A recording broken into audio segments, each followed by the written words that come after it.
ছি ছি ছি রে ননি ছি, ধনকে চিনলি মনকে চিনলি মানুষ চিনলি না ছি।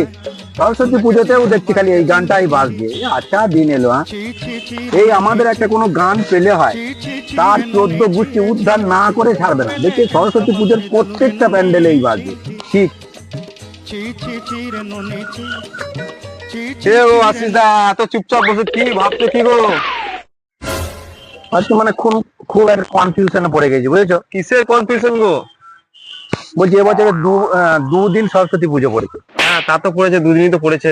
তা আমি খুব কনফিউশনে পড়েছি যে কোন দিন পুজো দেবো। আর মানে প্রথম দিন দেবো না দ্বিতীয় দিন দেবো। কেন তুমি জানো না? কি এখন সব ছেলে মেয়েদের তো দুটো করে বয়ফ্রেন্ড আর গার্লফ্রেন্ড থাকে। নিয়ে তো মা সরস্বতী ওই জন্য দুদিন দিয়েছে, একদিন ওর সাথে একদিন এর সাথে। তুমি জানো না? বাহ, কথাটা তো ভালোই বলেছো। ভালো বলছো? হ্যাঁ, চরম আইডিয়া দিলে তো। হ্যাঁ, এটা তো মাথায় ছিল না।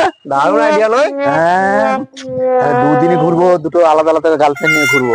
দুদিন দুটো আলাদা আলাদা গার্লফ্রেন্ড নিয়ে ঘুরবো। ভালো বুদ্ধি। লোককে বুদ্ধি দিয়ে হ্যাঁ বললো তুমি মালটার মধ্যে দুটো গার্লফ্রেন্ড আছে, ওই জন্য মালটা তো কনফিউজ ছিল। দুদিন দেখ, পুজোতে হাত টানতে চলে গেল।